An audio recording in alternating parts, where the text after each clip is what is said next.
We will call to order the House Standing Committee on Appropriations and Revenue meeting number 3, Tuesday, February the 1st, 2022, 10 a.m. Eastern Time in Annex Room 149. As usual, all normal rules apply.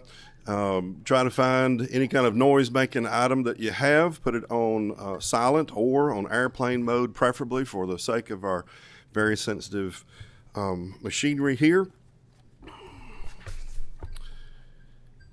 If you are attending remotely, make sure you indicate so and where you're attending from remotely when the roll call is made. If anybody attending remotely has a question or comment, post that through the chat section, which is being monitored, and we'll put you on the queue for recognition. With those things being said, any member have a special guest they want to recognize or comments to make very briefly before we begin? Going once, going twice. Please call the roll. Representative Beckler. Here in person. Representative Bentley. Here in person. Representative Blanton. Here in person. Representative Bridges. Here in person. Representative Dossett. Here in person. Representative Fisher. Here in person. Representative Fleming. Here in the room. Representative Flood. Present in Annex. Thank you. Representative Fugit. Representative Gentry. I am present, Mr. Chair, and I am en route, fighting through a major traffic jam, so I may not be there in time to vote, but I am on and listening. Thank you. Representative Hale. Here in the room.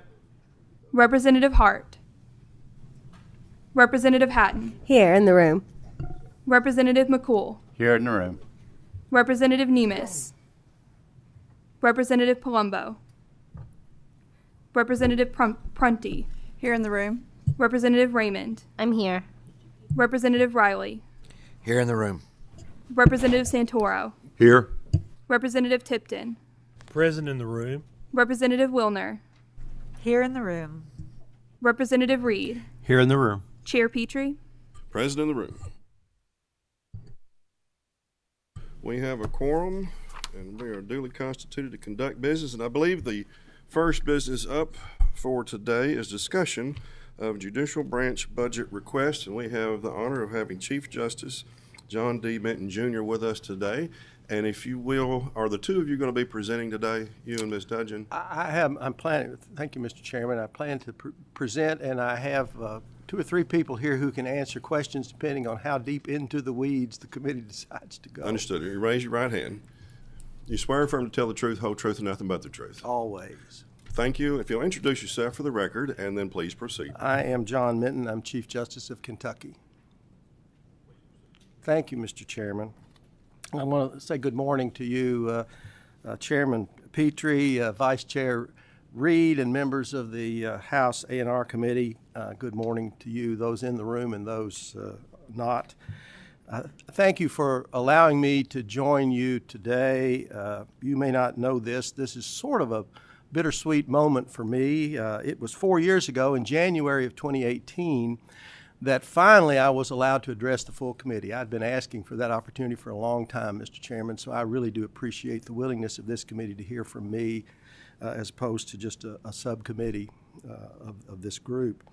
And since I'm not running for re-election this fall, this may be the last opportunity I have to address this full committee, so I really appreciate this chance to speak with you today. Need a little more volume. Okay.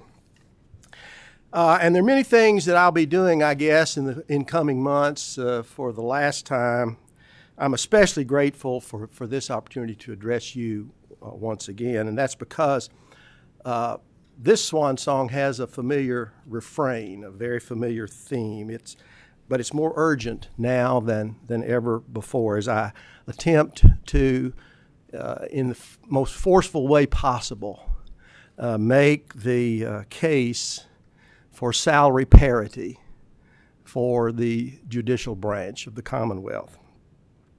For 14 years, since my early days as Chief Justice, my top priority has been to invest in the elected officials and the non-elected officials who carry out the critical work of dispensing justice in the Commonwealth. My goal has always been clear. Our salaries in the judicial branch must be competitive with the other two branches of state government so that our dedicated employees are fairly compensated and we have a level playing field with the other two branches of state government to attract and keep the highest caliber people on the job. You know, the judicial branch budget makes up about 3% of the overall state budget, and the majority of our funding, Mr. Chairman, covers the salaries of the people who work in the judicial branch, both elected and non-elected officials. We estimate, though, that the salaries are about $6,500 to $7,500, or about 15 to 20% lower than the people doing comparable jobs in the other two branches of government. I believe we can all agree that it's simply not rational for judicial branch compensation to lag so far behind the rest of state government. But starting today, with this discussion, we can move quickly toward a remedy that will significantly close this long-standing gap. So I want to talk about our salary parity plan, Mr. Chairman. The main focus of the judicial branch budget request is a salary plan that, while simple, would be highly effective in creating a more equitable salary scale.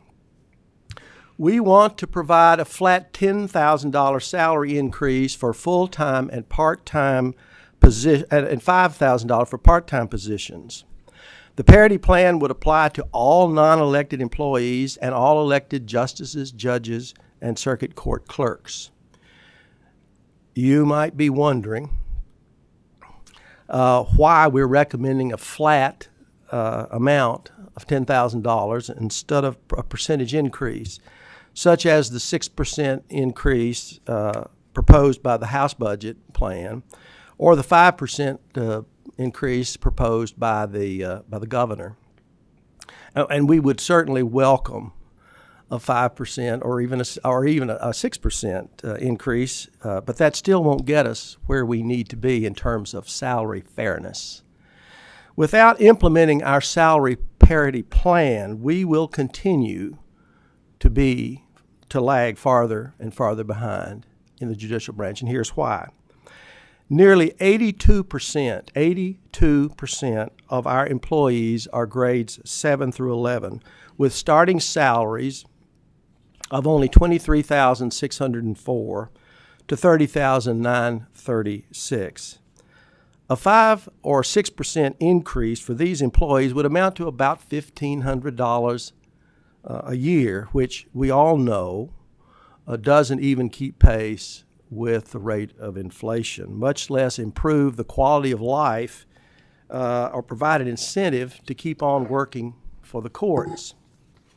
In addition, our employees are paid, as I said earlier, about $7,500 less per year than employees in the other branches. And a 5 or 6% increase for all three branches would push the bar even further.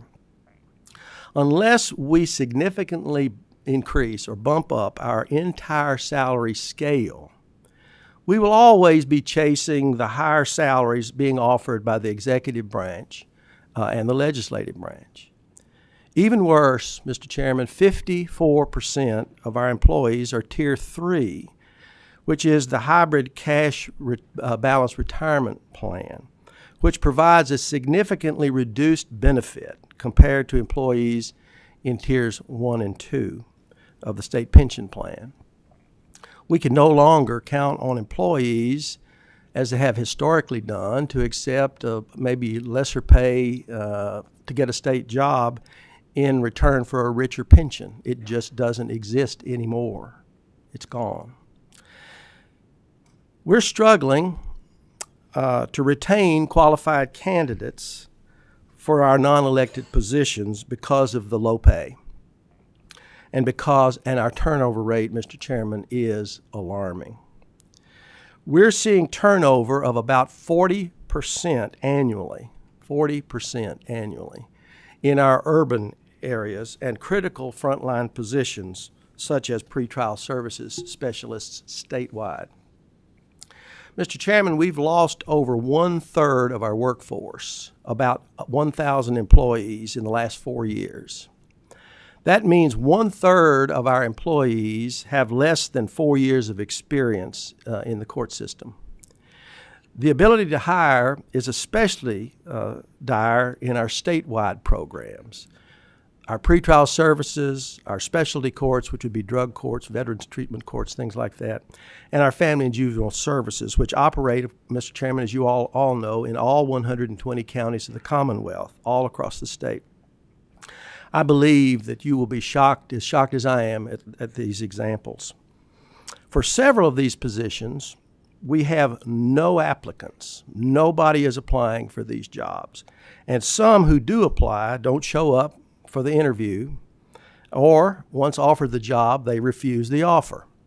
Sometimes the applicant accepts the position but resigns shortly after starting employment.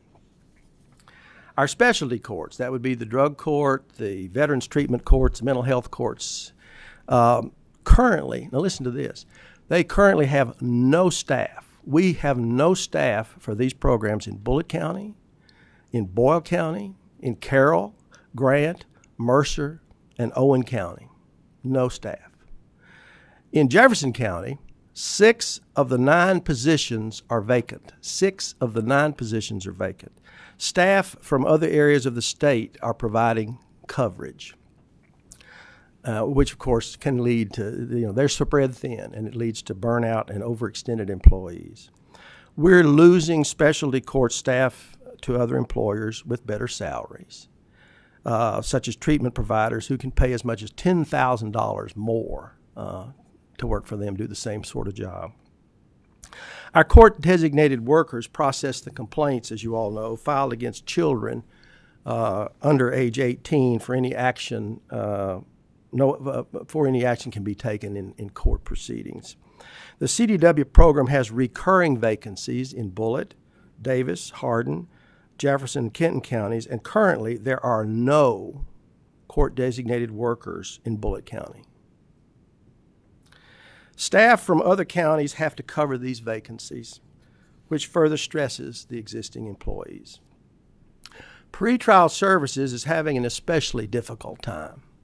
Positions in Jefferson, Fayette, Caldwell, Carroll, Davis, Grant, and Owen counties have been reposted multiple times due to an unqualified applicant pool or applicants not showing up for interviews. Even our leadership positions, which are a little higher paying positions, are not attracting candidates, as we've had to repost the Central Kentucky supervisor position 3 times. As last resort, we're considering posting hiring outside the Commonwealth. Another example comes from Jefferson County, of course, our largest urban court, perhaps our only really truly urban court in the Commonwealth. Jefferson County Office of Circuit Court Clerk currently has 61 vacancies out of a staff of 310. And there are few viable applicants to fill these vacancies. This incredibly busy office that operates, Mr. Chairman, 24/7 has a 20% vacancy rate. It's hardly sustainable. The bad news doesn't stop there. Our hardworking justices, judges, and circuit court clerks earn substantially less than other elected officials across the state and across the nation. They've worked for subpar wages for years, and the stress of carrying on court operations remotely during the COVID-19 pandemic has taken an enormous toll. They're simply not being compensated adequately for the volume and complexity of the work that they're called upon to do. I want to address first the circuit court clerks. Circuit court clerks who serve every county, of course, as you know, and maintain the records and the dockets for circuit and district courts earn on an average of $12,000 or 12 to 14% less than elected county officials in the very same county. Some of them work in the same building, doing the same sorts of jobs, but are paid 12 to 14% less. Our 120 circuit clerks essentially serve as the front door, certainly the front door to the court system. Really, they serve as the front door to state government for most people. Most people encounter state government through the circuit court clerk's office. It's time to give them the pay equity that they deserve. Our justices and judges rank, Mr. Chairman, at the bottom. We're not just the third branch, we're the third world branch. At the bottom of judicial salaries nationwide. Mr. Chairman, Kentucky is 51st among judges if we count 50 states, the District of Columbia and the territories. We come up with 55. We're 51st. On average, our judges earn nearly $32,000 or 25% less than the average pay of a general jurisdiction judge across the country.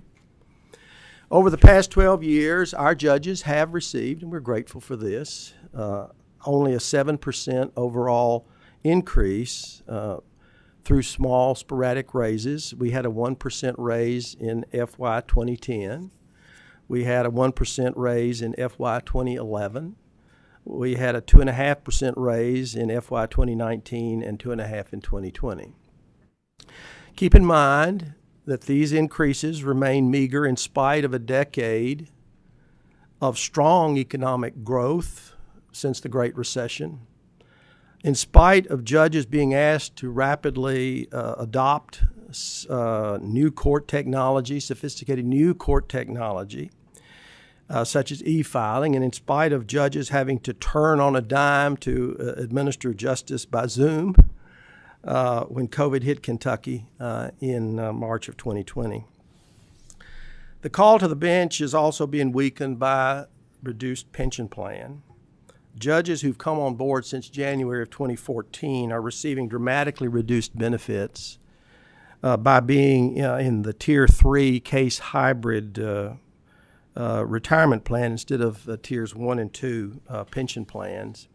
So you can imagine the lack of progress on this issue has left our judges feeling at best discouraged and undervalued.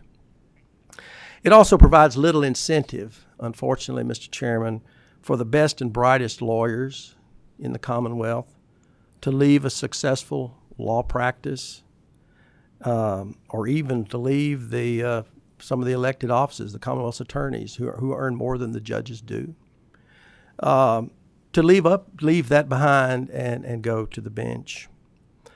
The longer, Mr. Chairman, we postpone as a state, the longer we postpone this, the more difficult it will be to catch up on lost pay and avoid diminishing overall long time the quality of the Kentucky judiciary. We simply can't continue to withhold adequate compensation from the judges. The future of a high-quality bench is at stake. And I say that with all sincerity and a great deal of 30 years as a Kentucky judge. I have a lot of heart invested in this. I have absolutely nothing to gain myself personally from this request, but simply to express to you my sincere concern that being 51st in the country puts Kentucky not where it needs to be. It needs to be fixed. It needs to be changed, and we need to address it. This will be my last chance to ask you for this.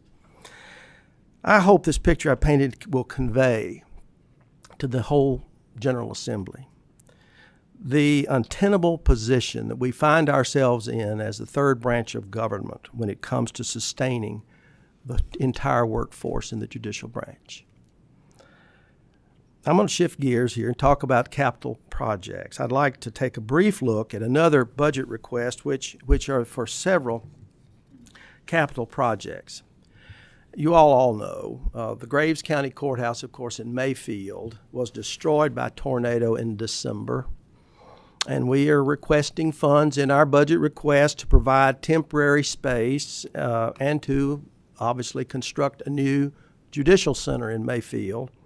This request includes $3 million to renovate a private sector space. We were very, very fortunate to find a shopping center there in Mayfield that had some space. Of course, it's not any way equipped for anything but a retail store, so we're having to retrofit.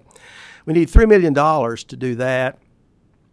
We need $969,000 to restore and digitize the court records that were damaged in the storm. And we need $18.4 million to construct a new judicial center for Graves County. We're also requesting capital projects in 3 other counties, Mr. Chairman. In Leslie County, $15.6 to construct a new judicial center there in Leslie County. We need $3 million for a major capital repair to the judicial center in Hardin County. We need $1.2 million for capital repair project in Jefferson County. And finally, our other significant request is for $44.9 million from the American Rescue Plan Act funds for a comprehensive statewide trial court case management system. Now, this funding would allow us to replace an outdated system that's at risk for failure with a sustainable technology platform to meet future demands. For over a decade, I've reported to you, to this committee and others, about the court system's efforts to modernize our operations through the use of technology. Our 2012-2018 capital plan included a request for $63 million for a 3-phase replacement project for technology. And while the Capital Planning Advisory Board approved and recommended this project, the funding was not available at the time. In the 2013 regular session, House Bill 238 authorized the courts to issue agency bonds in the amount of $28.1 million for phase 1 of that project. And we are grateful, of course, for that funding, which has been used to implement our new CourtNet system. And it provides enhanced online services to court records for our electronic filings in all 120 counties. But our current case management system is still at risk from performance issues and obsolete programming language.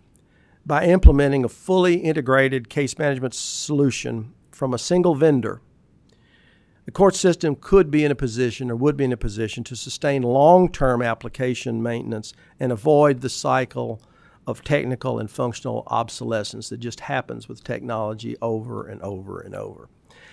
This funding from the American Rescue Plan Act would allow us to complete the remaining phases of the project that we discussed years ago. So in closing, Mr. Chairman, it has been the honor, singular honor of my life to have the opportunity to serve as the Chief Justice, to work alongside members of the General Assembly, to work alongside representatives of the executive branch and 3 or 4 governors, but to work on behalf of this great commonwealth of ours. As public servants, we have a solemn duty. We share a solemn duty to work together for the good of all the citizens that we serve. It's our responsibility, of course, to ensure that the judicial branch has the personnel it needs to do the work of the people. I'm not exaggerating when I say that court programs and services that you support, and many of you eagerly and enthusiastically support, and your constituents count on these services from the court system, and they are mandated that we provide these services by statute. They are in jeopardy if we can't pay enough to attract qualified people to take the job and then maintain it so they'll stay on the job. I fear that we're on the verge, Mr. Chairman, and I don't think I'm overstating this. We're on the verge of a tipping point if we don't move quickly to rectify the pay inequities that have plagued the judicial branch for decades.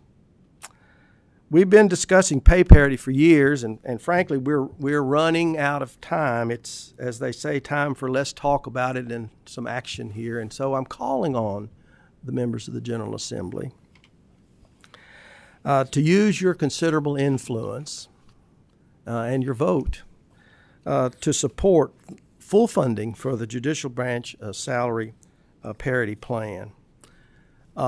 Again, Mr. Chairman, members of the committee, I'm grateful to all of you for the time that you've given me today. Of course, I'm happy to answer questions, and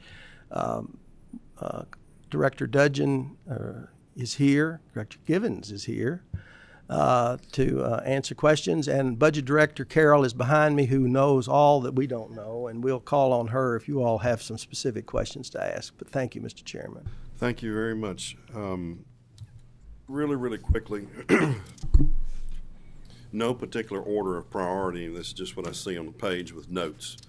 I know you had corresponded with me sometime back during the interim about ARPA funds for case management and or electronic filing, that type of technology completion program. And I think we had discussed very briefly and we don't have to do it now, I need to see something that shows that this is eligible for ARPA, especially in light of the newest, like hot off the press, newest Treasury final guidelines that have come out. I'm pleased to say I think we have full endorsement for that. But I'm going to let Director Givens, if you want us to address that, we are need to address it if you'll just get back with me on that just to make sure, and then. If you can help me just a little bit on Graves County, $3 million to renovate private sector lease space as a temporary courthouse, and you would anticipate that being in service for approximately what time period? It could be potentially as long as 4 years. Yeah, and if you will raise your right hand. Excuse me. You sir. swear and Yes, affirm sir. to tell the truth, the whole truth, and nothing but the truth? I do. And if you will, just state your name for the record Sure. so we all know. Yes, sir, Mr. Chairman. Thank you. Laurie Givens, Director at the Administrative Office of the Courts. And I'm sorry, you're trying to answer the question about... That is okay. We anticipate being in the temporary space at least 4 years. Okay. And then the 18 plus million to construct a new judicial center in Graves County, is that applicable in current budget cycle, or are we just noting it? Because if you're looking at being in that for temporary, is it one more budget cycle or starts now? Typically, Mr. Chairman, you authorize it in this budget cycle, and it's funded in the next budget cycle. So that's the same thought pattern with Yes, this, sir. the temporary space at all? Yes, sir. Okay. Yes, sir. That's all I've got for the moment. Representative Demas. Thank you, Mr. Chairman. Well, thank you, Mr. Chief Justice, for being here today. This may be your last time before this committee, and wanted to commend you on a lifetime of great service to our judiciary, not just as the Chief Justice, but as a justice and as a trial judge for a long time. Thank Your you. reputation has always been impeccable from even before you were on the appellate courts. You must have bugled out a call to arms, because we've had hundreds of emails from judges and employees throughout the state and circuit clerks, and I think that's very helpful. I do want to, and I hope I have a time for a follow-up in a minute, Mr. Chairman, later on after everyone has a chance, but I want to highlight something that you mentioned. I used to be the director of ALC and have firsthand knowledge of the judiciary, whereas the legislature and the executive branch has a lot more work in the joints in their budget. The judiciary doesn't. You have brick and mortar, and you have constitutional requirements. There's not a lot of opportunity for you to give a raise here or there. The budget is pretty much in stone. We need raises certainly from the bottom up, no doubt about that. I want to highlight something that you said, though, that I totally agree with, and I want to ask for your comments on that. Your quote was, "The future of a high-quality bench is at stake." I'm a lawyer. For the non-lawyers on here, why is that? The reason for that, I think, and I want you to comment on that, is not many lawyers are willing to take the pay cut that it would take to become a judge. And so we have been fortunate in Kentucky. We have a beautiful thing in the Court of Justice that we've created in the 1970s. Our judiciary is a gem in Kentucky. And we've been very fortunate to be able to attract, thus far, good judges. I believe strongly, it's hard for me to say this, as I go around the state, that I think that is, the quality is lessening. There are a number of judges that I appear before and more that are in the works because every judge in the state except for 3 justices are on the ballot this coming year, with 3, I think, other anomalies in family courts. Right. So all of our 200 plus, almost 300 judges are on the ballot. And I see a lot of the folks who are running. Some of these fine lawyers, some of them have never taken depositions before. Some of them have never sent out an invoice. And I'm worried. I'm very worried. Because when we look at our Bill of Rights, those are just paper rights. They mean nothing without a man or a woman behind them, without a judge ready to enforce them. And so my fear is that our judiciary is going to be diminished to the extent that it is ineffective in supporting and protecting our rights, civil rights and rights in the criminal law.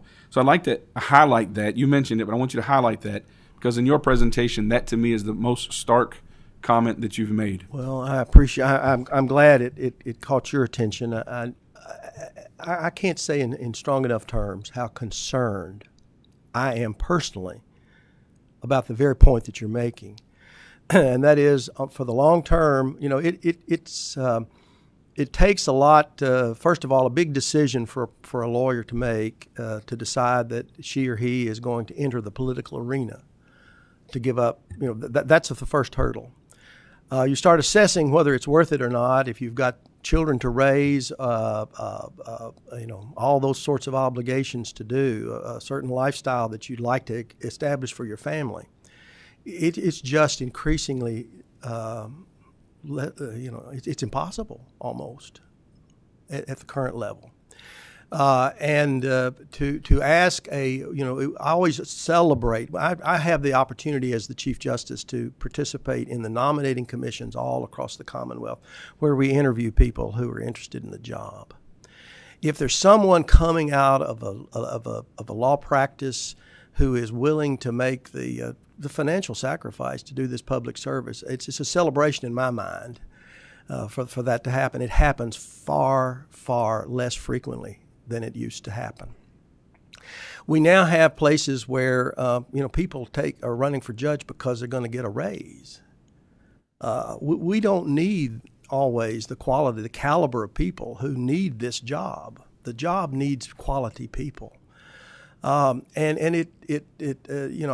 sit among. I have been a great privilege to serve this state and be a representative in the nation. In the Conference of Chief Justices nationally. Kentucky is the lowest paid Chief Justice in the country.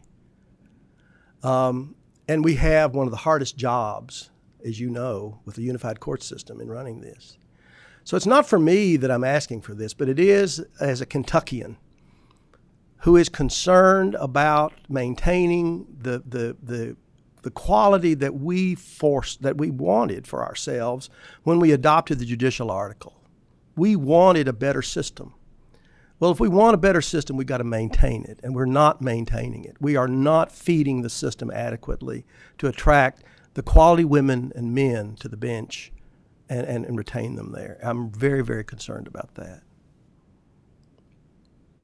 Thank you. And I did not see it in the materials. So do we have a breakdown or a total of if the pay plan that you're talking about is implemented, what the cost would be at each level of the judiciary, or total across the judiciary? Do we have that, or can it be made available? I'm going to ask Ms. Givens to address that for us. Yes, sir. We can get you the breakdown at every court level, and certainly we'll do that. I think the total cost for this committee, it's a large number for us. It's a big ask. The total cost, as requested, is $40 million. However, there is already, if the funds transfer language that I know you're familiar with isn't in our budget, it's a request for $30 million in new dollars. you consider our current base, but we will get you the breakdown by court level. All right, thank you very much. How soon can you get that over? I would say this afternoon. That'd possibly. be great. Thank Yes. you. Okay, that'd be great if you would, please. Representative Wilner. Thank you, Mr. Chairman.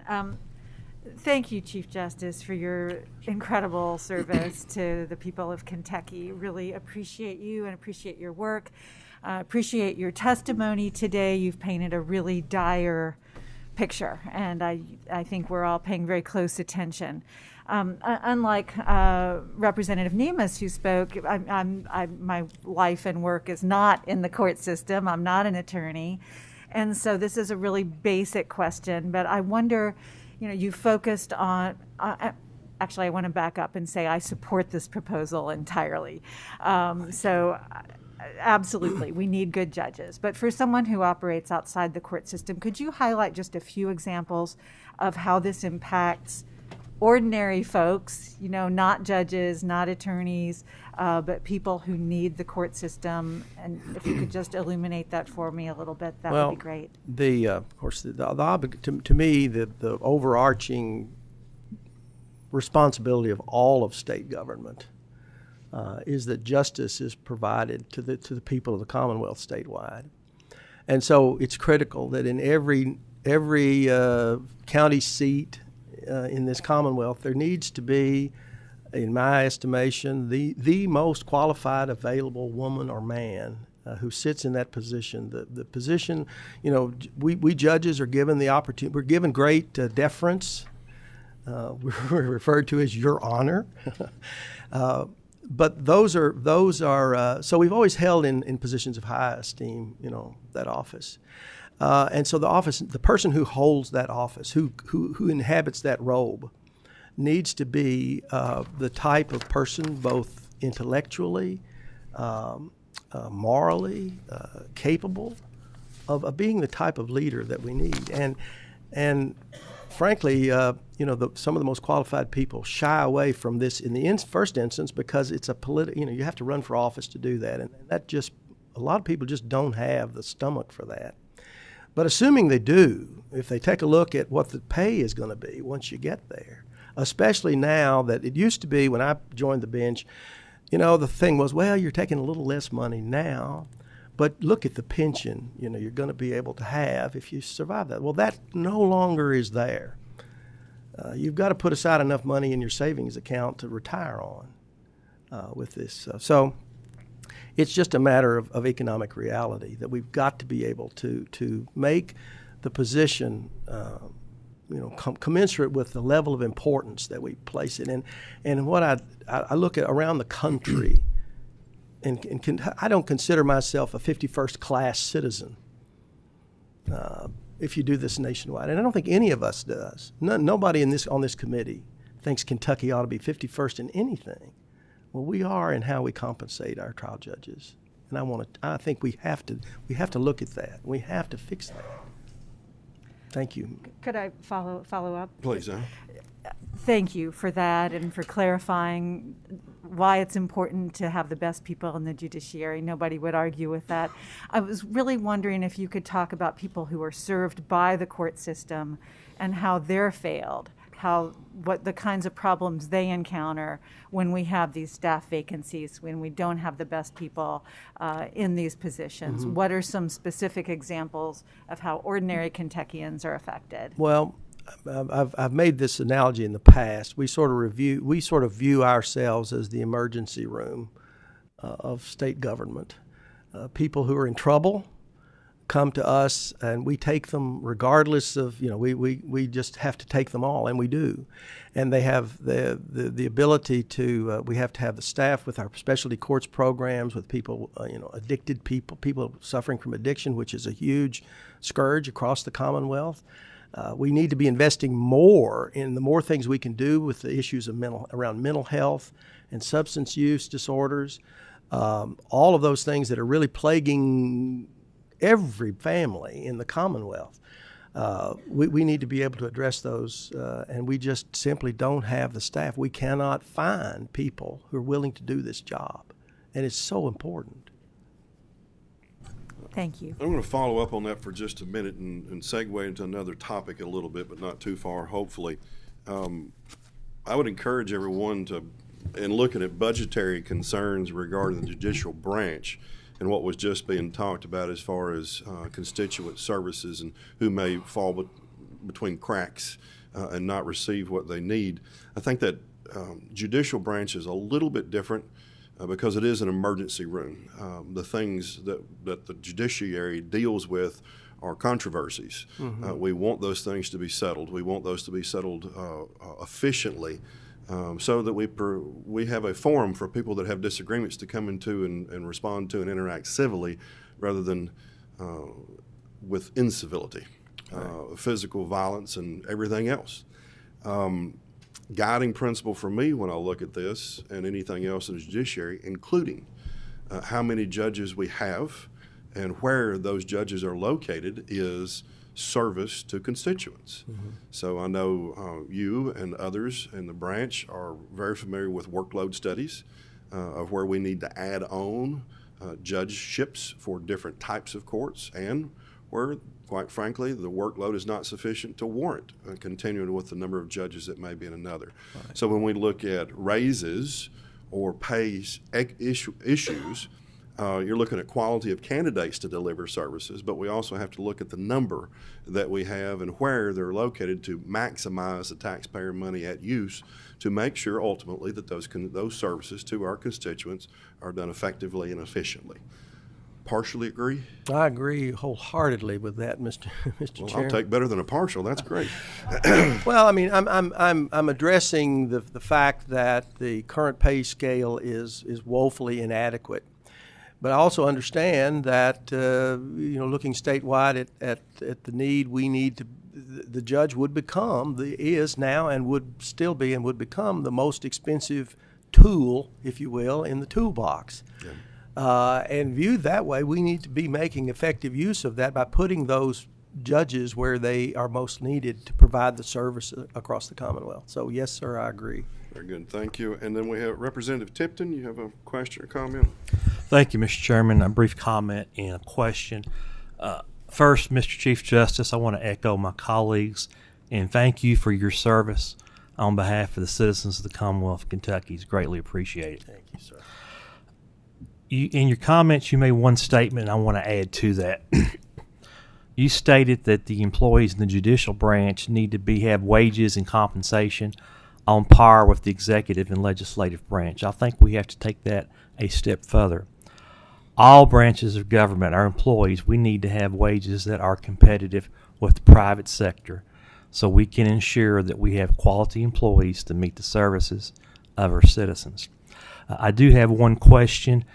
Chairman Petrie many times has talked about the issue in the executive branch wage and scale schedule, about the issue of compaction. I know one of the emails that I got yesterday, an employee made the comment that people who were coming in after them were making almost as much as they were, and they'd been there for several years. Is there a need to adjust your wage and pay schedule to make it competitive for all employees and all years of experience? Yeah, Mr. Representative, let me first of all say yes, that is a constant conversation that we're in because we are fortunate to have a very few employees. Those who of course have been with us the longest are still the beneficiaries of that pension system that is more rewarding. So we have to address all of those disparities. But I'm going to ask Ms. Givens if she would, because we do have some specific information for you on that. Representative Tipton, I think in everyone's materials you have a copy of our current pay scale. And so the issue that our employee was referencing is something that I think is real and frustrating for a number of our employees who have been here with our system for a while. When the chief became chief, we brought all employees in to the judicial branch at one entry-level salary, regardless of how much experience they had outside of state government.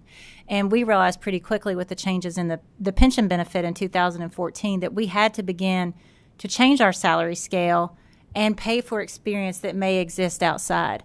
So we made a prospective decision going forward. We have continued to try to find ways in our salary plan to benefit our longstanding employees, and I think that's why you see this request here, because this is significant. This is an investment in the overall salary scale. It will, as Chief likes to say, it will raise all boats.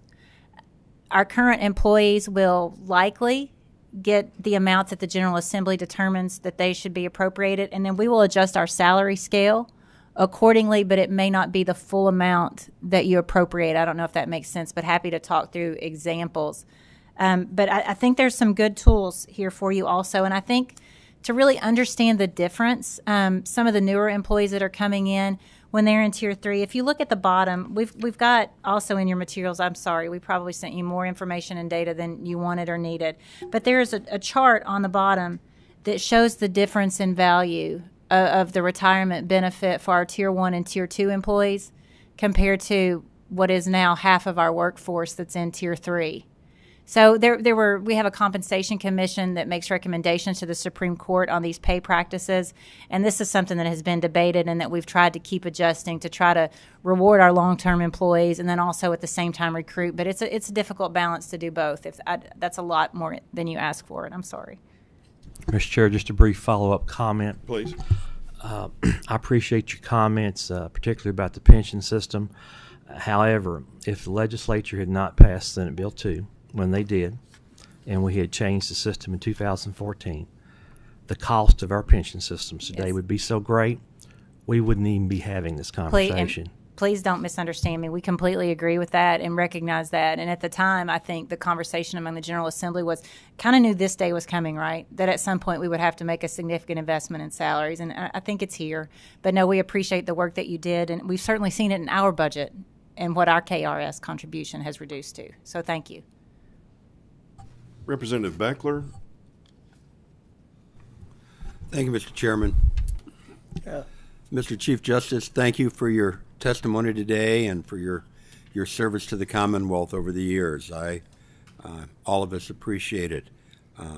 I've enjoyed the limited time we've had to discuss legislation and how to go about things, so I appreciate that very much. Thank you. Having said all that, I will limit my questions or comments today to elected officials. I think that, as you pointed out in the testimony and the information you've given us, there is a distinct difference in what the needs are of the two. You've indicated that in the letter, for 14 years since my early days as Chief Justice, my top priority has been to invest in the elected officials and non-elected employees who carry out the critical work of the courts. As I mentioned, my comments here are going to be strictly toward elected officials. During your testimony, and I didn't write down the quote as my good friend Representative Nemes did, but it implied to me, or the inference rather that I took, was that without substantial raises, we are in trouble with the folks not having quality folks run for office. So if that's the case now, and you've been espousing this for 14 years, my question is, are you saying that for the past 14 years we've not been getting quality judges and elected officials? Well, I'll have to say, in all candor, that's not true everywhere, fortunately, but it is true in some places.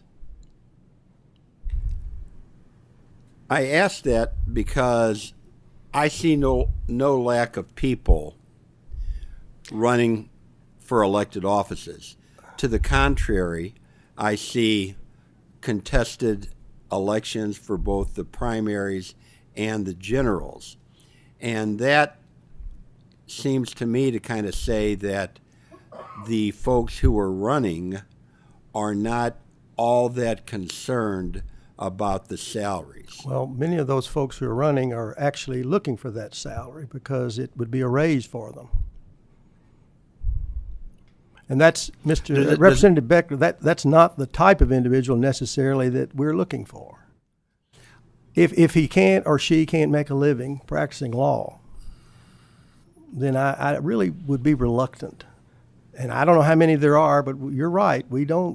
Now I will say that in the nominating commissions, I'm seeing fewer people make application for these jobs.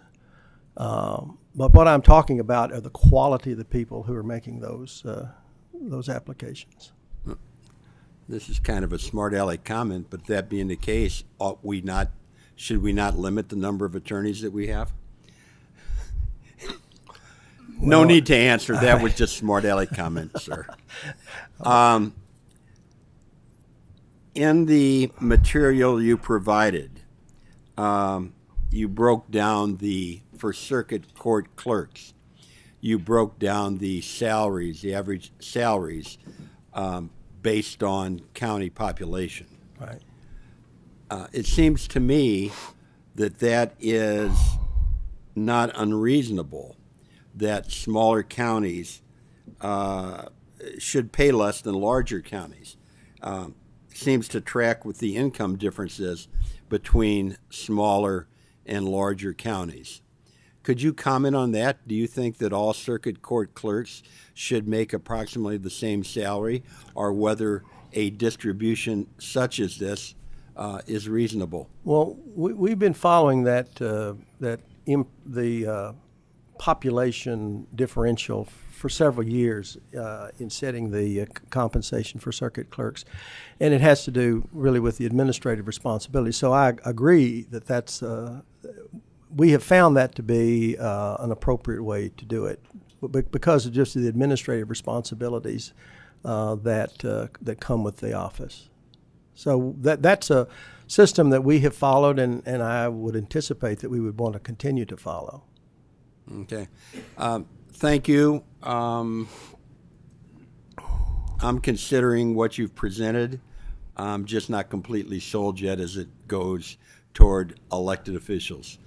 Thank you again for your testimony. Please go ahead. I'm just going to say I appreciate your willingness to consider. I really do. You and I have had some spirited conversations in the past, and I would expect no less.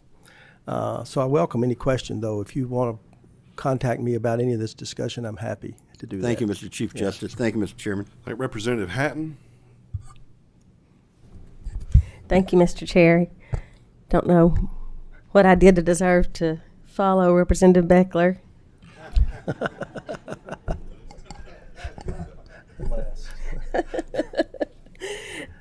I just wanted to. Do you want me to skip to the next one? No, thank you, sir. Thank you, sir. I'll take it. Thank you, Chief Justice, for your service and for the impassioned plea that you've made today, not on behalf of yourself, but on behalf of those who work with and for you, and for your candor as well, which is much appreciated. I share a lot of the opinions that you've stated today, and I'll say that while I do agree that our elected officials, clerks and judges alike, do deserve a raise and need a raise, because even I have really good circuit judges in my districts and in the counties that I practice in, despite the fact that the salaries are not commensurate with the responsibility. And I feel like the ones who serve do so out of a calling, a sense of service to their communities, and they do deserve a pay raise. But the call that I got yesterday from my circuit judge was not for himself.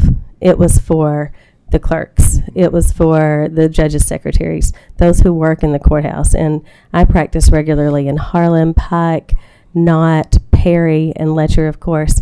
And they're some of the hardest working people that I know who deal with a tremendous amount of stress. There's security issues. There are people who have to be handled every day who have been victims of domestic violence, who are intoxicated, who are ill and contagious, and the level of stress that they deal with on a daily basis, it is insulting, in my opinion, that at least for the entry level positions, if they have dependents, they're in poverty. Right. They qualify for benefits, and they're holding down these sorts of important jobs in the front lines for us in our judicial system. So I certainly hope my colleagues will share in my support for a pay raise for them. Thank you. If I could respond, just two points I want to make about your point. in this 14 years that I've been having this conversation about the compensation system, it has consistently been the case that the judges have said, look, we know the chances of pay raises are slim. Let's give them to our non-elected people. That's the type of people that I am privileged to work with, who have said that consistently, and they sincerely mean that, because I was reading a copy of an email that went to Representative Riley from Judge Micah Pence, who's the family court judge in Barron and Metcalfe counties. And she was saying the very same message, Representative Hatton, that you were saying, not for me, but for the people that work with me and support me, who are delivering pizzas at night to make up the difference for the money. There's nothing to put in a 401k because it's going to pay the groceries and the light bill. Those are the people, and those are the people from whom, Representative Hatton, we expect as consumers of their service, we expect perfection in the court system from these people. We have high demands and low pay, and it's just not fair. It has to change. Thank you for your question. And along with it, I hope everybody understands on the committee as well as throughout the Commonwealth, you're not talking about an issue that hits up against a brick wall. Our proposals so far by bill for the judiciary would grant raises. Yeah. Not among the judges. That was not included, so that's a separate. But as far as pay itself, there was favorable movement in that as an initial document filed. So we're not in horrible territory. We're not in thorns. No. We're just trying to work our way through the field effectively. Right. Thank you. Representative Fleming. Thank you, Mr. Chairman. Mr. Chief Justice, thank you for all your service. I just want to ride on others' coattails in terms of what you've put forth all these years to make the best decisions possible to help citizens have a better life and so forth. I want to ask you a question in regards to your salary plan. If you were allocated a pot of money, would you still do a flat, or would you look at individuals in terms of the performance and what they do, that going through that process? Because the House Bill 1, we took some education money and we pushed it down to a local level and let them make that decision in terms of the salary increases and so forth. So I want to see if that would, I guess, what's your thoughts about those two different approaches? Well, first of all, I guess to be real clear, we do not have within the judicial branch budget the authority to grant raises, pay increases to the elected judges. That is a responsibility that is constitutionally committed to the General Assembly. So, whereas in the executive branch, the governor has the ability, to adjust salaries within the branch. I don't have that ability. So that I need the General Assembly to address that with a specific in a specific way for the elected officials in the branch. Otherwise, we have a compensation commission that would make those sorts of decisions. We've tried to develop an equitable, pay scale, and I guess that's what I would say, were we to get an amount of money and try to work through it. That's how I would approach it. I would bring together that compensation commission. We would discuss how we might do that. Director Givens? I want to add also, there's a difference, I think, between the structure in House Bill 1 and what we're talking about. Those are separate budget units at the local level, whereas we're just one budget here, and this is the Chief Justice's budget. And I thank you, Director, and I realize that. I'm looking at a high-altitude approach to this. and not understand, not get into the details of what you. And I realize that. So. And because we have a number of different appointing authorities, so let's say we have 120 clerks in each of the counties. So how one clerk may judge performance may be different than how another clerk judges performance. So we are very focused on how low the salaries are for the majority of our employees in our first 4 grades. So I think regardless of that, we're not talking about a performance increase. We're talking about trying to rectify our entire salary scale, if that makes sense. No, I understand. I want to ask the question, Yes, get sir. some clarity. Totally understand. Representative Bridges. Thank you, Mr. Chair, and Chief Justice, I want to thank you for your years of service. I know it's a difficult task, and being a public servant, it always requires a sacrifice of some sort, whether it be financial, time, family, whatever. I am looking at these numbers, and we're doing a couple of comparisons here, and I'd like to just clarify them. I understand, I do agree we do have some needs that need to be met, and we talk about the pay scale interstate between different branches and everything. I understand that, but the doom and gloom I hear that concerns me is when we start comparing our pay scale to other states. And my question here is, have you taken into consideration our cost of living being so much lower that sometimes you can really skew those numbers, and that's one of my have your numbers here taken into. We have, and of course, well, I'm gonna let you've done the specific study. We do that. I recognize that argument, Mr.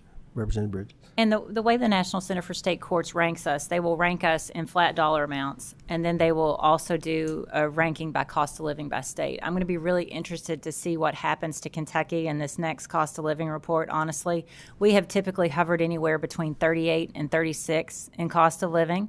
But I just want to say, even if this committee were to take Kentucky judges to number 25 out of 50 in cost of living out of the 50 states, that's a $14,000 increase. So I think that's just dramatic how far behind we are, even when you take cost of living into account. I don't know if that helps. Okay. And I've got one more question, Mr. Chair. We start off, we're saying that we've got I think what I understand is between $6,500 and $7,500 in disparity. Yeah, for the non-elected. So, but we're asking for $10,000. That's a 35% additional on top of that. And I sort of struggle with that. Maybe trying to meet that disparity and then addressing the other incrementals later on. But I just want to note that that's not really a question. But Thank you. And I want to follow up on that just for a second as far as methodology and what I'm always interested in. Yes, absolute numbers across state really don't tell me anything for comparisons. Cost of living adjustments help. But the next phase after that is tax structure differentiations between the states. Vast difference. So COLA or cost of living will get you part way, but also tax structures get you further. Whether it's judiciary or whether it's any other budgetary unit, small or large, if someone talks to me in absolutes comparisons, I don't hear them. Cost of living, I've got one ear open. You get the tax structures, I've got both ears open. The heads up. Representative Nemus. Mr. Chairman, I knew you'd take an opportunity to talk about tax reform anytime you can, but I didn't think I'd hear my good friend Lynn Beckler talk about certificates of need to reduce the number of attorneys we have in the Commonwealth of Kentucky. I want to turn, if I might, to a very serious matter. We've talked about the integrity of our judges. And I don't want anyone to hear my comments to be impugning the integrity of our judges generally. I think they're very high. I've told your staff I'm going to ask about this, so I didn't want to put you on the spot, blindside you. Last Friday, the Judicial Conduct Commission issued a private reprimand I want to ask you about. And this is important here because we're talking about judicial raises. We're talking about funding judges. We also fund to the tune of hundreds of thousands of dollars to the Judicial Conduct Commission. And for my colleagues that don't know what that is, that's the organization that was set up in our Constitution to oversee the conduct and to reprimand when appropriate the conduct of judges, even to the extent of removing them from office. Last Friday, in a private reprimand 3 days after the filing deadline, and I understand you're not the Judicial Conduct Commission's chairman, Mr. Chief Justice, but you are the Chief Justice. which the Supreme Court oversees the JCC. Last Friday, 3 days after the filing deadline, the JCC issues a report against a judge who I don't know who it is, thankfully, because I probably know him, and I'm glad I don't right now as I go after this question on behalf of my constituents and the taxpayers of Kentucky. The report was 1 page. It didn't say much, but what it did say was that a judge who had control of a lady's liberty propositioned her. The 1 page report says that he turned himself in and cooperated, and that's a positive, obviously. But I can't think of anything that's more of abuse of trust than a judge propositioning someone over whom he has their liberty in his hands. I don't think, unless there's some underlying facts that weren't on that 1 page that are surprising, I don't think that takes the situation seriously. I put myself in the position of that woman, and I think the unfairness of what happened. The judge got a private reprimand. Nobody knows who he is, which is inappropriate, especially in a state where we elect our judges 3 days after the filing deadline. So I want to talk about what the Supreme Court can do to make that matter public. Can you give us any assurances that the Supreme Court is looking at that? And I'll give you assurances that the legislature, my Oversight and Investigation Committee, is looking at it. So I'd ask for your comments on what the Judicial Conduct Commission did, what the Supreme Court might do in response to this, what I view as I sit here today, a terrible miscarriage of justice, and that this judge who acted so inappropriately, I can't think of anything that abused the power more than what has happened here, has been private reprimanded, his identity protected. Any comments on that, Mr. Chief Justice? Well, as you, of course, know from your years of service with the Supreme Court and your practice of law, you understand, as I do, that the Judicial Conduct Commission was really a tremendous reform, that was adopted. 28 states have something similar to ours. They have a constitutionally created independent body, and in the Constitution it says, and it's not really supervised by the Supreme Court. It is by design and intent an independent body which has 3 judges selected by 3 levels of the judiciary and 3 other persons, 1 elected by the state bar and 2 appointed by the governor, and they operate independently. The decisions that I'm sad that you and I are having to have this conversation. It makes me very sad because I have a tremendous commitment to the, and I think we all do, to the quality of the integrity of the judiciary, and the fact that we need to be attracting and maintaining the most upright individuals to the office, and that the Judicial Conduct Commission really was established independent of the court to make sure that without any sort of political interference that that the integrity of the judicial system is maintained. So it makes me sad that we have a judge who has apparently done what the commission says he did. Our involvement from the Supreme Court level has been to the ability to review a decision if it gets appealed to us by the judge who's been either removed or reprimanded or whatever. So normally we get a report, and it's not just to us, it's to the state that's made annually about how they have disposed of cases. I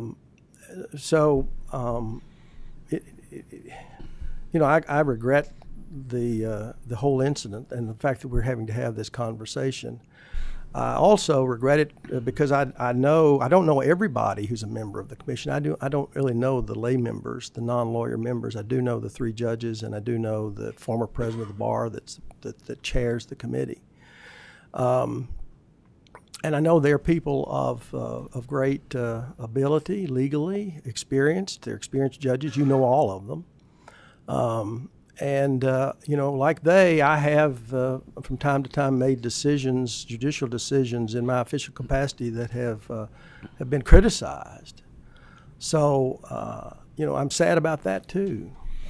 And while you and I may agree that, and I certainly am sad that if there's a person who's been before the court who has been put in the position that this person was put in, that's a tragedy too. Now, whether we need to, the Supreme Court is given by Constitution the ability to write rules for the conduct of the commission. So if there needs to be some more guidance, because the ability to issue private reprimands is something that commissions do across the country. This is not a new thing. This happens to have come out at a really a time when media rightfully got the attention of it and have reported it out. So if there needs to be more, your legislative ethics committee has the same ability, to do that private reprimand. But there is some guidance offered to your legislative ethics committee as under what circumstances they can do that. So maybe we need to have, I'd say we could have, some rules that would give guidance to the commission for that sort of thing. That's the best answer I can give you. I appreciate that, Mr. It makes me very, as I say, it breaks my heart that you and I have to have this conversation in this public forum, but it's important and it needs to be talked about. I agree with that. I appreciate that, Mr. Chief Justice. I know how much this matters to you. Your staff has told me that, and I know you as a person. I would suggest that the Kentucky Supreme Court has power under, and you're much more learned than I am on the court's role and powers, but I would suggest that the court under 110.2a, where it has the power to exercise any writs necessary to exercise control of the Court of Justice, has the right to right this wrong. To review this sua sponte without an appeal. The judge is not going to appeal. There's no way the judge is going to appeal this. And so I think the power of the Supreme Court it has the power to review this. I would request that it do so. I think this is a tremendously bad decision on the Judicial Conduct Commission, but not only this particular, if I might. If the Judicial Conduct Commission, and I know these judges, you mentioned that. I don't know the lay-persons. I know these judges. I know they are. I trust them on most things. But this is a terrible decision. And I am not only I'm not only interested in the particulars of this particular judge, although I am. We appropriate money to the Judicial Conduct Commission on behalf of the taxpayers, and we have a responsibility to investigate to ensure that there's not this kind of miscarriages of justice. So it's not just this particular. But if the Judicial Conduct Commission won't take a matter like this seriously, as it appears they have not, and they will issue a private reprimand 3 days after the filing deadline, that may have been required, that may have been appropriate. But to me, that's a red flag. Private, 3 days after a citizen could run against that judge, thereby holding him accountable and letting the people decide. I think the spotlight needs to be turned not only to the judge, but on the Judicial Conduct Commission. I would request the Supreme Court under Section 110 look into this sua sponte, make sure that it wasn't out of line. And so that's my request. You don't need a comment now, but the Supreme Court has power over this particular matter, and I hope it exercises it. Thank you, Mr. Chairman. Position has been stated. Representative Prunty. Thank you, Mr. Chairman, and thank you, Chief Justice. It's been a pleasure to get to know you these past few years. And thank you personally for coming to Judge Brian Crick's funeral. I appreciate that as well. I had a call last night from my circuit court clerk in Hopkins County, Ms. Bowman, who is wonderful. Yep. And she said similar things that you said about she's willing not to take a raise, but she wants it for her people, right. And she's hearing that many may leave if this doesn't happen. The question I had to her is how hard and fast is the $10,000? I mean, if we can give it, if we can afford it, I'm all for it. But if we can't, is there a number? Is this a negotiating point, or is there a number you could go down to if we couldn't afford the whole $10,000? I'd just like for you to comment on that, please. Thank you. Well, as I acknowledged, listed carefully. Mm-hmm. As I acknowledged earlier, we would take more. I guess I should say that first, Representative Prunty, and I appreciate your sincerity in asking the question. We came up with that because we were looking at the disparity. We actually have identified the $7,500 to $6,500, $7,500 disparity across the board. And so I'm hopeful that you recognize that a percentage raise to just say, well, we're just going to give the judicial branch what we're giving the executive branch and the legislative branch and every other state employee is not going to, won't make up the difference. It's got to be. We've got to raise, as we've kind of said more than once here, we've got to raise the level for all boats. And it's not fair that the people who work for your clerk in Hopkins County, you know, across the way for the people who work in the county clerk's office, who have actually, I'm not going to diminish what responsibility they have responsible jobs, but they make more money. They just make a lot more money, and it's just not fair. Well, and if I may, Mr. Chair, I understand a percentage is not adequate. Yeah. I'm just saying if the 10's not affordable, I mean, if we could afford 12, you know, whatever. I'm just saying if 10's not affordable, what would be, just offer a reasonable, maybe not here today, but to the chair at some point. And I do think those are some conversations we would love to have with you and the chair and staff, certainly. I think the reason you see the average is because there's actually a number of positions where the disparity is much higher. And we're actually trying to take care of a whole system. So when we were looking at overall benchmark comparisons to how much more social workers make or how much more probation and parole officers make, it's significantly more. But we have all of that data, and I think in the General Assembly's wisdom, you know also where the numbers should be. I think we can show you, you know, where our breaking points are with the data, too, that I think would help, if that makes sense. Thank you, and thank you, Mr. Chair. And I have no more members requesting recognition, so I'm going to tell you thank you for the presentation today. And I first came to know you as Judge Minton in Warren Circuit Court, and I could not have asked for you to be any better in that courtroom, and I could not ask for you to have been any better in your role as Chief Justice. I think the Commonwealth of Kentucky has received great value from you, and I appreciate that service and that value. I may not agree with you all the time on the legalities. That's the way life works. But I do appreciate you. Thank you, Mr. Chair. Thank you, members of the committee. Next up,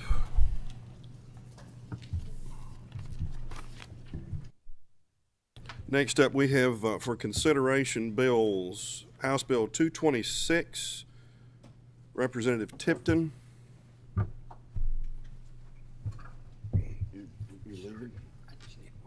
Okay, all right. And Representative Lewis and Representative Bojanowski. Is there anybody else?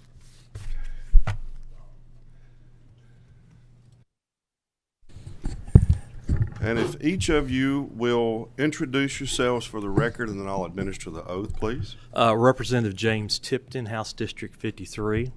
Representative Derek Lewis, District 90. Representative Tina Bojanowski, District 32. Raise your right hands. You swear or affirm to tell the truth, whole truth, and nothing but the truth? I do. I do. I do. Thank you. Please proceed. Thank you, Mr. Chairman. I do have my eye on the watch, so I understand time is of the essence. Members, thank you for the opportunity to come here and talk to you about House Bill 226. I want to begin my comments today and reference an op-ed that was in the Lexington Herald. Before we do, if you may, we have a committee sub. Motion on the committee sub. Have a motion, second. Have a second. All in favor? All opposed? Committee sub is before us. We have House Bill 226 as amended by Committee Sub 1. Thank you. Please proceed. Thank you, Mr. Chairman. As I was saying, there was an op-ed in the Lexington Herald Leader on Sunday. It was penned by the former Secretary of the Kentucky Education and Workforce Cabinet, Derek Lewis.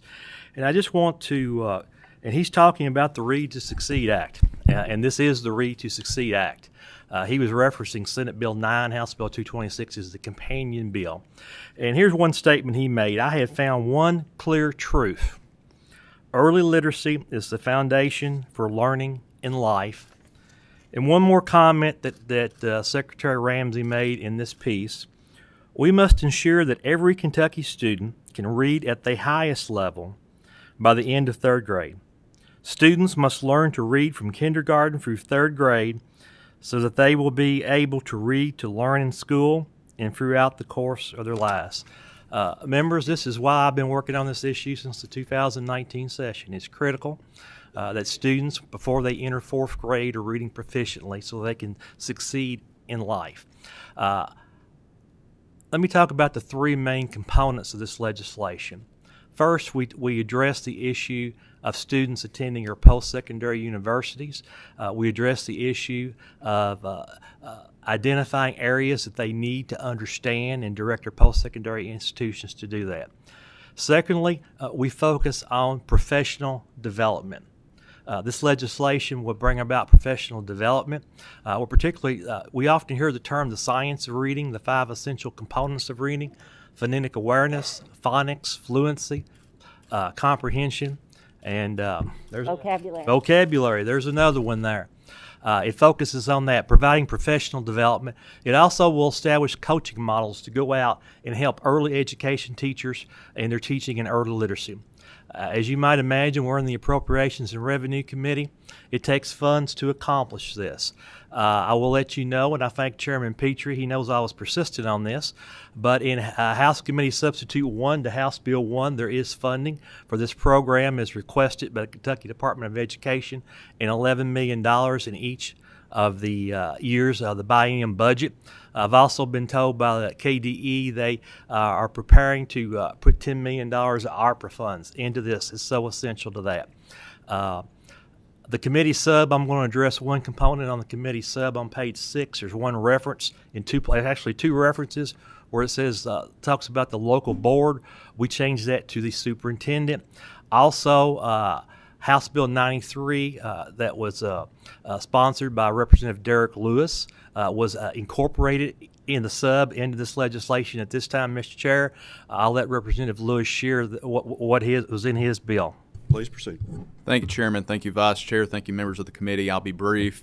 Like many of you over the summer, my superintendents reached out. A couple of my counties participate in the Read to Achieve program. In the House budget, we were putting $15.9 million each year into the Read to Achieve program. What House Bill 93 does is just give these schools the flexibility to dedicate portions of these grant monies to their salaries. Had a great conversation, many conversations with Commissioner Glass, KDE. They reversed course, but this will put this in statute. That's what House Bill 93 does, and it is part of the committee sub. Thank you. Mr. Chairman, I was very fortunate to have Representative Bojanowski as my primary co-sponsor.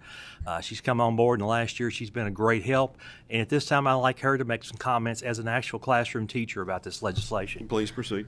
All right. So I teach reading every day that I'm in the classroom. And what I want as a professional is have more professional development to guide me in the instruction of reading. And this bill would end up with the appropriations putting $32 million over 2 years into enhancing the professionalism of the teachers. So I'm very grateful for the bill and can't wait to share it with my colleagues. Very good. Thank you. Anything further? Mr. Chairman, I could talk all day about this, but at this point, I'll be happy to entertain any questions the members Motion have. on House Bill 226 as amended by the committee sub. I've got a motion and a second on the bill as amended by committee sub.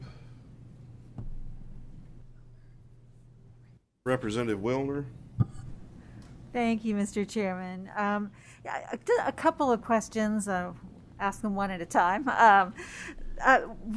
So first of all, I want to say that I support this. We are not moving the needle on early literacy as we need to be, and I think you've done a tremendous amount of research. I'm so glad that you've worked with Representative Bojanowski on this bill, and there's a lot in here I like. I've heard some concerns from some people I represent, and I'm hoping that you can address those. And one of those is a concern that the legislature should not be telling educators what they should teach and what they should not teach, and that this bill would be a Trojan horse for allowing some other kinds of legislation in where we're saying this is what you can and cannot do in your classroom. As I read the bill, I don't see that. I don't share that concern, but it's a concern that's been brought to me, and I wonder what you would say to concerned constituents. Thank you, Representative Wilner. If you go through this bill, there are two terms that you're going to see consistently. One of them is evidence-based. When we're talking about evidence-based, actually that's a reference to ESSA. It's consistent with the definition of evidence-based. So we've incorporated that into the bill. The other term you're going to see is multi-tier levels of support. Representative Lewis talking about the RTA grant. That is an intervention. That's a Tier 3 intervention. This legislation is the goal is to improve Tier 1 instruction, so we have fewer interventions. More directly to your question, I have vetted this legislation. It's actually modeled after legislation from Mississippi that they adopted in 2013. The last 2 years, Mississippi has seen the highest rate of gain in reading proficiency in the nation. I have worked hand in hand with the Kentucky Department of Education. I have worked with the Southern Regional Education Board on this. I've been to NCSL conferences and talked to people all over the country. This legislation has a broad range of support. This is not the legislature telling teachers what they need to teach. This is giving guidance so that the education community can work together and do what's best for our children. I think we would all agree, if I asked the question, are you content if where we are for reading proficiency in Kentucky, I would hope nobody would raise their hand. We're actually very stagnant and we've gone down, and I could tell you those numbers, but we don't have time for that right now, Mr. Chairman. But the point is, we have to move the needle. We have to raise the bar. And in House Bill 226, I truly believe with all my heart, it's not going to happen in the first year. It's going to take some time to implement these policies. But based on what we're seeing in states like Mississippi and other states who are adopting this, every child deserves the opportunity to succeed in life. And the key to that is early literacy. And if I may, we are already required to do this, the General Assembly, by statute. In 158.840 says the General Assembly's role is to set policies that address the achievement levels of all students and provide resources for the professional growth of teachers and administrators, assessing students' academic achievement, including diagnostic assessment and instructional interventions, targeted reading and math-wide state initiatives. So, I mean, this falls within the purview of our duties in the General Assembly. And even further than that, I think the core skills and abilities we're supposed to be focused on subsequent to rows that is set forth in KRS is very much in accord with that. Representative, could I ask one additional yes, question? I'm sorry, please. Thank you so much, and thank you for that response. Very helpful. Another concern that I've heard, and I've heard it from teachers within JCPS, so maybe this is a question for Rep. Bojanowski specifically, but if a district were to mandate that there's extra training, there's additional professional development that goes along with this bill, would teachers be compensated for their time while they're receiving this hypothetical new mandated training? I'll give you the best answer I can on that. We are putting funds in for professional development for this program. Now, and I'm going to be honest, I don't know the specifics, but I know there are required, and I'll let Representative Bojanowski address that, required PD days that teachers are compensated. What a district-by-district policy would be, I would certainly hope that if a teacher is required to be there, that a district would compensate them. Would you? And I mean, in JCPS, through our JCTA agreement, if we are required to do training beyond the 24 hours of PD that's required, and then I'm not sure that this would be able to be on any of our in-service days, we are required to be paid. I don't know if there's any requirement for payment outside of JCPS. Thank you very much. Representative Raymond. Thank you. There is nothing more important to this. I think something else that might help is if we could get the kids even earlier, before they're 5 or 6 and we're already catching up. I've got sort of a lightning round of questions that I hope will clarify some of this language for folks. I don't know that we could help from having some language that feels a bit vague in here, and I know others are going to create regulations around it, but if I could just run through a few phrases and ask for more detail. what does it mean that intervention will be provided by people who are most qualified to provide it? Page and line will be helpful if it's going to be a lightning round. Page 1, 2A3.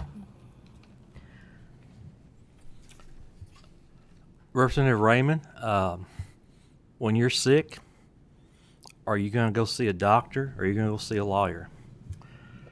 The person most qualified are the people who have the qualifications, the skills, the degrees to implement these interventions. The people who have the appropriate training that's going to be provided in the post-secondary level, it's going to be provided at the professional development. We want to make sure the people who are involved, if you go through the legislation, we talk about the universal screener. That is an assessment to see where a student is. Our teachers need, the bill directs that the teachers will be trained on the universal screeners that are used. When you identify students who have issues, you go to the next step, which is a diagnostic assessment. That is something that is a skill. I'm not qualified to do a diagnostic assessment, but somebody who has the training and who is the most qualified to do that should be the one who's doing these assessments. You have anything you want? No, that was good. Okay, thank you. Go ahead. I'll ask you a little bit more. I'm not clear if that's the classroom teacher or an interventionist or how that varies in different situations. I want to ask you on page 2, you mentioned phonemic awareness, phonics, fluency, vocabulary, and comprehension. It also mentions, and I was so glad to see, addressing the motivation to read. And I wanted to ask perhaps Representative Bojanowski, what does that mean in terms of the types of stories, topics, and protagonists that students will see? Okay, so I'm going to take us back to how children first learn how to read. And there is some school of thought that, if children are highly motivated to read, that they will become readers. And that motivation is important, to say. When it comes to teaching children the basics of reading, which is decoding, they definitely want to be motivated to do that, but sometimes the text might not be as motivating as, say, a very graphic, lots of visuals sort of a book. So the motivation to read is very essential, but as far as when you screen for diagnostics, whether or not a child can read, or if they're struggling with reading, which parts of reading that they're struggling with, those 5 areas are the areas that you would want to screen. And for the youngest student, you would want to pay very close attention to phonemic awareness, because that's often an indicator of future reading struggles. Thank you. Page 6, when I first read Universal Screener, my mind went to the Brigance assessment, which is Kentucky's universal screener for kindergarten readiness. So then I was surprised to see that each superintendent will choose the universal screener and the reading diagnostic assessment. Why will it be by district rather than statewide? I just don't want one district to have different results because they might choose an inferior tool. Presently, it's done school by school. That's how those decisions are made in each school. The initial bill said local school board. We included superintendent in here. I think that there are a multitude of variety of screeners that are out there. This gives the local superintendent the flexibility to choose a screener they feel would work best in their school. But I would add, if you look on page 6, it talks about that the assessments and the screeners, the Kentucky Department of Education will determine whether or not those are reliable and valid. So the state KDE does have a role in this. They're providing a check system to make sure that the interventions, that the screeners, the diagnostic assessments are reliable and valid for the benefit of the students of Kentucky. So we are giving flexibility to each individual local district to make that decision, with the Kentucky Department of Education coming back and verifying that they are using a method that is appropriate. And I'd like to add, the Brigance would not be the appropriate instrument to use to screen for basic reading. It has only 1 or 2 items that even address anything that has to do with letters, and it would not be a screener that could show you that you have a child who's likely to have a reading difficulty. No. I don't want to use the Brigance. That was where my mind went when I heard universal screener. Page 7, 7A, it talks about instruction provided to the students most in need. And I'm wondering how that's defined. Is there a floor score? You know, if a student's below a certain score, they'll receive intervention? Or would it be maybe a school's bottom 10% of readers? I think that could vary widely. Representative Raymond, I want to commend you for reading the bill. Let me just reread that myself. You talk about line 19, I assume. We're going to have 23. about 4 more minutes on this, and there's nothing wrong. I have no other person signed up at this point for questions. However, these type questions go to a bill that's been out there for a while, and I don't know why it hasn't been proposed ahead of time. Good with doing them in committee some, but we can only go so far. I've got one more bill to present, so we've got about 4 minutes. Okay, thank you, Mr. Chairman. And I think the most in need that, and I'm going to let Representative Bojanowski, because that's why I've got a classroom teacher here. I think it's important to have that experience. From my perspective as a layperson, I think you identify the students who are at the lowest level, and that's where you start at, and make sure they get those appropriate interventions. There is even language in the bill that addresses the issue with the RTA grants. We added language that said that those schools who have the most need in reading would be given in the scoring system would be taken into account of. An example of that is we currently at the bottom 20% of our schools, approximately 120 elementary schools, 62 of those schools have never received any money from the RTA grant. So I think we're trying to identify the students who have the most need, and it's going to be provided by certified teachers specifically trained to provide that one-on-one instruction, and I'll offer Representative Bojanowski. And, you know, I'd probably want to confer with Mickey Ray at KDE about how they would consider operationalizing this. One thing that I'm concerned about is if there were a definition that were a percentage of children in a building, because then if you have a very high needs school, you know, that's what's problematic with some of the interventions we use right now. It's the bottom 10% or 25% of kids who are assessed. But if 75% of your children are struggling with reading, 75% of the children should get this type of intervention. So my caveat would be that this needs to ensure that they operationalize what most in need means at KDE, and also how that could be implemented in our highest need schools. Thank you. I have 2 more questions. One, is there anything here built into the PD for teachers about the identification of learning differences? I've heard stories of teachers trying to teach students to read, and they're hitting this brick wall because the family, the child, and the teacher are all unaware of a learning difference. I'd have to look specifically in that. I know that for the interventions, there is a system set up where you have several people involved in that intervention process. You have the classroom teacher, you have the interventionist, and it does require involvement with the parent or guardian to make sure that they're all involved so everybody understands what that child's need is, and they're all working together. To your specific definition of learning differences, I'll again refer to so my response, just on the top of thinking about what your statement is, nothing in this bill would hold off an evaluation for special education services. So, and doing universal screeners and then diagnostic assessments could bring to light a learning difference or disability for a child that we may have missed otherwise. Okay, thank you. And then lastly, page 8, line 19, it says beginning in the 24-25 school year, if a student does not score in the proficient performance level or higher in reading. I want to know how high of a bar we're setting for ourselves. Am I correct that the majority of our students right now are not proficient? And this seems like a pretty short window. Do we know how many students are not proficient right now, and why we believe we can move the vast majority to proficient in the next year or two?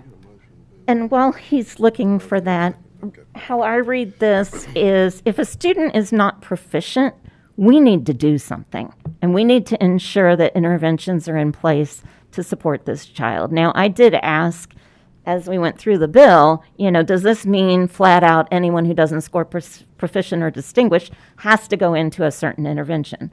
And it's definitely based upon the needs of a child. I mean, I have children who will just click through answers and they know them. That doesn't mean they're not proficient. It means we need to work on something else. But so to me, this is just a strong statement that we need to ensure children need every support that they can get to achieve that goal of proficiency, and whatever money it takes, whatever interventions it takes, that's that's the key goal. Representative Raymond, as you know, there are different assessments. We've got NAEP, we've got K-PREP. From memory, I'm thinking that most up to 2019, the NAEP assessments, we were in the upper 30s at the students who were proficient or better. In the article that Secretary Ramsey written, he actually mentions the 2021 K-PREP, and I think we need to put an asterisk beside that because of COVID. But in his article, he states that only 29.8% of third graders in the Commonwealth are reading proficiently. And he is a member of Pritchard Committee, so I was sure they verified those statistics. So we do have, that's the reason we have this bill. We have a large number of students who are not reading proficiently by the time they enter fourth grade. And we're trying to implement a process. The key to education, I believe, is a quality teacher in the classroom in front of that student. And we're trying to give our teachers the skills and the gifts that they need, the talents they need to perform that for our students. Thank you all. Thank you very much. And we have a motion on the bill as amended by committee sub with a second thereon. If you will call the roll, please. Representative Beckler. Yes, ma'am. Representative Bentley. Yes, ma'am. Representative Blanton. Quickly explain my vote. Please. Very quickly. Early on, I got some feedback from constituents of concerns, but there has been changes made, committee sub that's been made. Don't know how that's all going to play out with them, but I know that we do have a classroom teacher that is a part of this piece that's coming through, so I'm going to lean on that today and say that I'm going to vote aye to move forward today, reserving my right to change my vote on the floor if necessary. Thank you. Representative Bridges. Yes. Representative Dossett. Yes. Representative Fisher. Yes. Representative Fleming. Yes. Representative Flood. Representative Fugit. Yes. Representative Gentry. Could I explain my vote, please, Mr. Chair? Briefly, please. Thank you. I have met with Representative Bojanowski, who I have a great deal of respect on education issues, especially any early childhood issue, and she provided me some information that was very compelling. I heard Representative Tipton talk about evidence-based, and those that know me and the scientist that I am, I'm very much all about evidence-based, so I am compelled to support this. However, I have a couple of people that have reached out to me that do oppose it that I have a lot of respect for as well, and I have not had a chance to meet with them today. So I know we got the votes to move this to the floor, so I am going to post a pass bill just for them. Thank you very much. Thank you. Representative Hale. Yes. Representative Hart. Yes. Representative Hatton. Pass. Representative McCool. Yes. Representative Nemes. Yes. Representative Palumbo. Representative Prunty. Yes. Representative Raymond. Yes. Representative Reed. Yes. Representative Riley. Yes.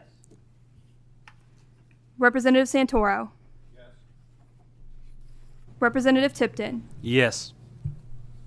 Representative Wilner. Yes. Representative Petrie. Yes.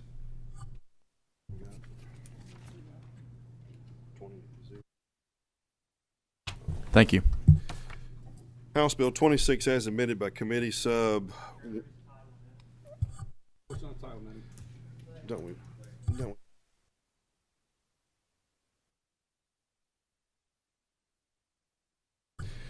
House Bill 226, as amended by committee sub, having received 20 yes votes, no pass. Well, I've got no pass votes, but I think there was one. So No nay votes, I'm sorry, and 2 pass votes. Not bad. Shall be reported favorably from this committee. That same should pass on the floor. We do have a title amendment. And a second. And a second. All in favor? Aye. Good. All opposed? All right. We are good. Thank y'all, each of the three of you, very much. And thank you for the conversations with me prior to today's committee. It was very informative and helpful. House Bill 339 is up for consideration next. We have a committee sub and a motion on the sub. Do we have a second? I have a second on the sub. All in favor? Aye. All opposed? We have before us adopted House Bill 339 as amended by committee sub 1. If you will introduce yourself for the record quickly. Thank you, Mr. Chairman. Representative Chris Fugit, 84th District. Carrie Rudzik, Vice President, Clinical Operations for Appalachian Regional Healthcare. Christy Lee, ARH Chief Legal Officer. Microphone. Hit that one more time. Christy Lee, ARH Chief Legal Officer. Good. Raise your right hands. Swear or affirm to tell the truth, whole truth, and nothing but the truth. Yes, sir. Please proceed. Thank you, Mr. Chairman, members of the committee. House Bill 339 will provide $14.6 million in this fiscal year to the Cabinet for Health and Family Services to provide inpatient psychiatric services within the hospital district, 4th District, 21 counties in eastern Kentucky. It would also require the Secretary of Health and Family to submit a report to the interim joint committees of Health and Family Services along with the A&R committee. This bill would require that this report include how the Cabinet is spending the $14.6 million appropriated. Motion on House Bill 339 as amended by the committee sub. I have a motion and a second on the bill. Proceed quickly. And would detail how that money's been spent and how the Cabinet plans to continue providing these services in fiscal year 23 and 24. If there are no questions. Representative Blanton. Thank you, Mr. Chairman. Just a couple quick comments as a primary co-sponsor on this. One, I will point out this is just for 1 year.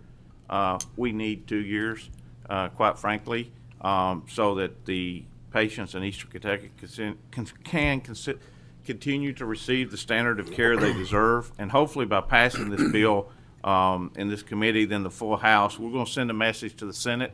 This needs to be a part of our budget. One other thing I want to touch on is this.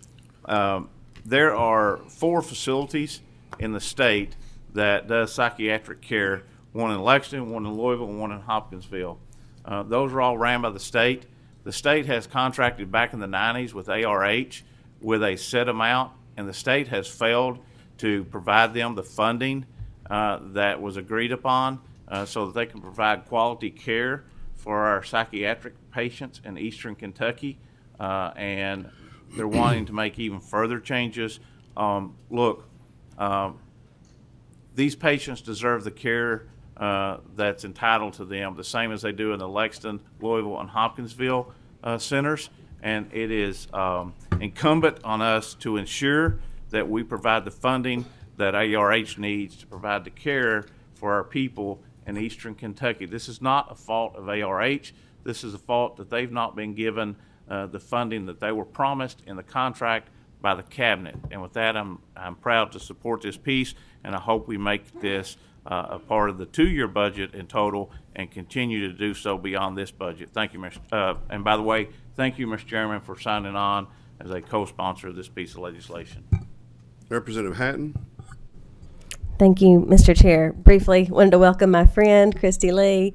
And for those who don't know, at ARH, she's a Letcher County girl and an excellent attorney and my friend. And it sounds like that I'm not the only one that she's educated very well on this bill. She catches me at the grocery store, at church, wherever she can, to make sure we understand that ARH in the eastern region is not being adequately funded for our psych center. They're required to operate. So when we do involuntary hospitalizations from my county and other counties. They're required to take them, and ARH has been operating at an extreme deficit, and then we're told they're getting another cut. So wholeheartedly support this legislation and echo Representative Blanton's comment that we need to continue this for more than 1 year. We have a motion and a second on the bill. No further questions by members. Anything further that Representative Fugit you need to say at this moment? No, sir. You. No, thank you. You. No, sir. Thank you very much. Call the roll. Representative Beckler. Yes, ma'am. Representative Bentley. Explain my yes vote. Briefly, please. Being from Eastern Kentucky, this is really needed, and I agree with Representative Blanton and Representative Fugit on this. Thank you. Yes. Representative Blanton. Aye. Representative Bridges. Yes. Representative Dossett. Yes. Representative Fisher. Yes. Representative Fleming. Yes. Representative Flood. Representative Fugit. Yes. Representative Gentry. Yes. Representative Hale. Yes. Representative Hart. Yes. Representative Hatton. Yes. Representative McCool. Yes. Representative Nemus. Yes. Representative Plumbo. Representative Yes. Prunty. Yes. Thank you. Representative Prunty. Yes. Representative Raymond. Yes. Representative Reed. Yes. Representative Riley. Yes. Representative Santoro. Representative Tipton. Yes. Representative Wilner. Briefly explain my vote. Briefly, please. Thank you, Chairman. Yes, I vote yes. I'm really happy to see additional funding from mental health added to the budget. I hope this will not be the only mental health addition we make, particularly in the area of school mental health. It is much needed, but thank you for bringing us this bill today. Chair Petrie. Yes.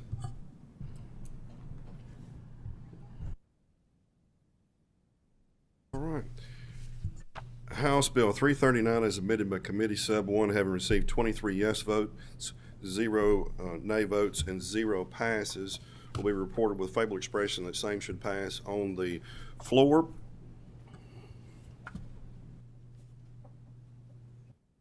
There was one of the